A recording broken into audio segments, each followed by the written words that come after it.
Welcome back to Billins World. What's up, YouTube? Today's episode, this is a special one right here. Man, it's only right. I decided to do a tribute to the legend, the Blast Master, originator of Boogie Down Productions, Krs-One. Man, oh man. And honestly, Boogie Down Productions, along with the late great Scott LaRock, R.I.P. Um, I'm gonna elaborate on Scott LaRock. Um, but for now, with KRS-One and everything, and it all started with BDP, Boogie Down Productions, out of South Bronx, where hip hop was was formed and everything. KRS-One let that be known on the South Bronx track back in the day. And I have to say that my partner here mentioned that in all honesty, well, obviously from the same era, but he doesn't know as much about KRS-One, and I could respect that because, it KRS-One Boogie Down Productions was more of our parents' generation, but as I grew from a kid to a teenager, all that, I had interests, and plus, my mother playing, my family, not just my mother, but family playing his records and all, and watching Rap City and everything into the 90s. They were still playing his stuff from the 80s. So it's like you just have to respect this guy. He recently just released his 24th album called I Am an MC, Are You One Too? I gave it a listen, and it's incredible and everything. How even you don't gotta label it it being outdated, or him trying to go the route of trying to do trap or drill or anything, and he still brought it. I mean, it's an MC's album. Masters of Ceremonies. I've been blessed to see this legend, this icon, perform multiple occasions through the years. So, and back to Scott LaRock and everything, man. I have to say that he was definitely, ahead of his time, especially with it's even footage out there of him talking about how he was on the entrepreneur wave and everything, and this is in the '80s right here. So come on now, you gotta give credit when credit's due. And salute to also D Nice, Miss Melody, and everything. R.I.P. So yeah, they kicked off the game. Boogie Down Productions with Criminal Minded, released in '87. 1987 and everything, and even then they were getting labeled as, oh, they just do diss records, because they have the issue with Juice Crew, MC Shan, and them. Salute to them as well. But this album featured South Bronx and The Bridge Is Over. But the album alone, Criminal Minded, if you haven't listened, go back and listen, man. It's iconic as fuck. It's been um, copied, sampled plenty of times in hip hop. And I gotta say, the first two Boogie Down production albums, not taking nothing from the remaining ones. It was about 4 releases, but the first two, man, Criminal Minded and By All Means Necessary, man, that's like, not too many artists, of course, we know could do the whole first two back to back joints, being just incredible and just iconic, man. And even if you feel a way about KRS, man, you cannot deny him and his crew dropping those two back to back masterpieces right there. And man, even friggin' when KRS-One went the solo route, I mean, like I said, like his recent release is his 24th release, man. So this guy still dropped albums, man. He could care less about getting the mainstream approval, and hey, I'm not even sure if he has a platinum plaque, but with a rapper like KRS-One, that doesn't matter, man. I mean, from the battle records to iconic records that really make you, what I mean? He's the teacher, the blast master, for crying out loud. He was once homeless, and he has surpassed that. I and from taking a listen to his current album that's out there, um, he let it be known that he does teachings in my hometown of Newark, New Jersey. And that was like, wow, he really dropped a gem right there. And he's still out there.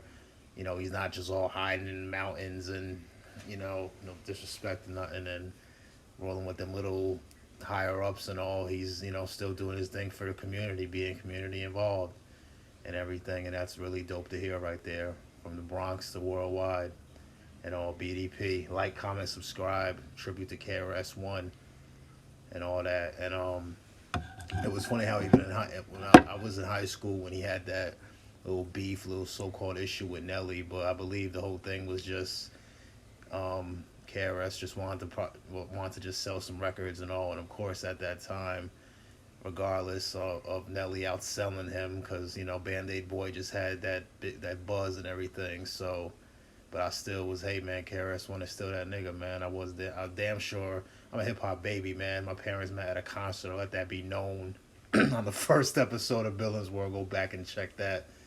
So to all my subscribers, all that worldwide, love y'all, man. But I was, Nelly, of course, with that Nellyville little joint right there. Of course, he was gonna outsell the Blastmaster, but still, man, KRS-One's still that dude in my eyes and everything. Back then till now. So salute to Nelly as well. Some felt that was really corny and all. Some even said that was probably one of the worst beefs in hip hop. But hey, man. I think there was miscommunication and a disagreement in between generations, really. I mean, it could be a public publicity stunt and all the rest of that, but at least you got some good music out of it. You know what I mean? They didn't take it as far as they do today. At least they didn't do that shit. They left it on wax. Yeah, and I have to say, I even witnessed. I got to witness how I was at a concert back when I was in high school during the time when they had that beef, and I noticed how I believe Nas, the legend, brought out KRS-One. And I'm gonna get back, another little gem I got with Nas, but I'm just gonna, get this topic out the way of how. So Nas brings out KRS-One, but Nelly is also on that concert as well. If you're familiar with the summer jams out here and everything, New York, New Jersey, all that. So Nelly the crowd actually ends up booing Nelly, and this is when Nelly is hot, steaming hot, diamond selling albums and all that. But the hometown show they love, man, and they booed Nelly, man, and They're trying to perform number one. I'm not sure. This might have been the Nellyville era, so that's probably a little after. If he was trying to and mind you, number one, then I see why. They're not gonna let him diss KRS-One in his hometown and shit. Well, next to his hometown, because Jersey ain't his hometown, but yeah, they're not gonna let him diss him in the tri-state area. They're not gonna let that happen. Well, at least at that time, whenever he was performing, because a lot of people were still aware of KRS-One. Yeah, and it wasn't, and I'm gonna be real, it wasn't like Nelly came out and it was just booing off the rip. It was like more like towards the end of his set. It was more like a get up out of here type ish. You know what I mean? And I was like, he's all remember he all dancing, threw his hands in the air and all, like, he took it well and everything. So we salute to Nelly as well. But back with Nas, man, let's not forget, like, when KRS-One, like I mentioned in the beginning of the episode, these are Boogie Down Productions and all, when they had the issues with the Juice Crew, MC Shan and all. Shout out to MC Shan. Let's not forget, this is the Bronx going against Queens. The bridge is over. He's referring to Queensbridge. And Nas has said it himself that, KRS-One is a big part of why Illmatic was made.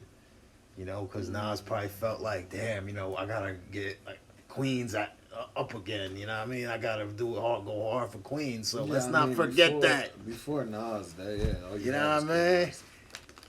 Yeah, man, and for a long time I had KRS in my, not to say he's not, still one of the tops, but, if you would ask me 10, 15 years ago, I'd say, well, KRS-One is top 5, man. Hell yeah, because, never really went the whole extreme route of trying to please the audience. He kept it real hip-hop, man, sold to the hood and all that, man. Salute to the legend of Blastmaster, BDP, all that, man. You go check out all his work, man. I mean, shit. One thing for sure, he definitely was the definition of MC. Yes, that's why, the new album, I Am an MC, Are You One Too? A straight MC album. Check that out.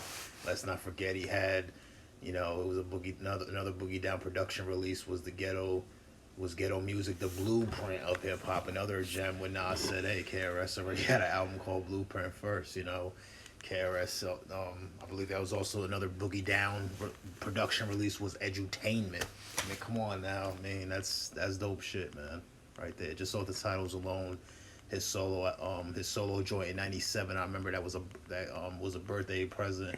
The album I got next. You know, that had Step Into a World and everything. You know, the Timeless record right there. Even had a remix with Diddy, you know, Diddy K, you know, Puff. No, he did an album with Diddy too? No, he had a remix with Diddy before. That's probably the closest he ever got as far as trying to go to, you know, like I said, because KRS never had to go to that level of trying to really, you know, how to say, satisfy the mainstream crowd, because he's I don't that think dude, he man. had to. I don't Yeah, think he never had to. Never had to, man. I think he had to. That wasn't his lane anyway. He didn't make commercial music. He made lyrical.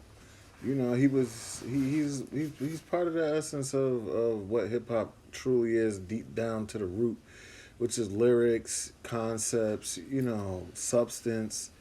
So he never had to do all of that other shit. I mean, that all of that other shit came after him. You know what I mean? Yes, but it's safe to say with the debut album Criminal Minded, you know, with the crew BDP, that they basically they set it for hardcore hip hop. Let's be real, I mean, and I to this day feel that The Bridge Is Over is probably the best diss track of all time. Yeah, one of the best. Yeah, for sure. Absolutely, man. The beat, all that, man. Still telling lies to me. Yeah, for sure. Ooh, like, for sure. Creative as fuck too. yeah, man. Because he flipped like a Billy Joel record, I believe. Yeah, creative as fuck. Yeah, yeah. and then even shout out to Cuban Link even later, flip it with the Still Telling Lies to me. You know, it's hip hop shit, man. If you know, you fucking know. Like, comment, subscribe. Take that damn Nutty Professor finger of yours. You know, come on, like, hit that bell, man. Show love, man. I love that hip hop is sampling hip hop. It's beautiful to see. Like some people, you know, back in the day, we used to, a lot of beefs would start over stuff like that. Like people, you know, just paying homage to other or sampling stuff like that. I heard you say earlier, you know, Jay made the album Blueprint and KRS. But I think honestly, it's just art mimicking art. You know what I'm saying? At the end of the day. Yes, definitely. You know, it might sound so cliche, but giving credit when credit is due. And let's not forget, and I believe it was a Boogie Down album, KRS had a song called 100 Guns, which would later bring the Ja Rule, Jadakiss Fat Joe joint. So KRS said that first. So at least before Ja did. So salute to Ja, Jadakiss Fat Joe, all that. Like, you know, it's just when you could just come on now, like putting y'all on Yeah, cause I putting y'all onto them gems, you know. Yeah.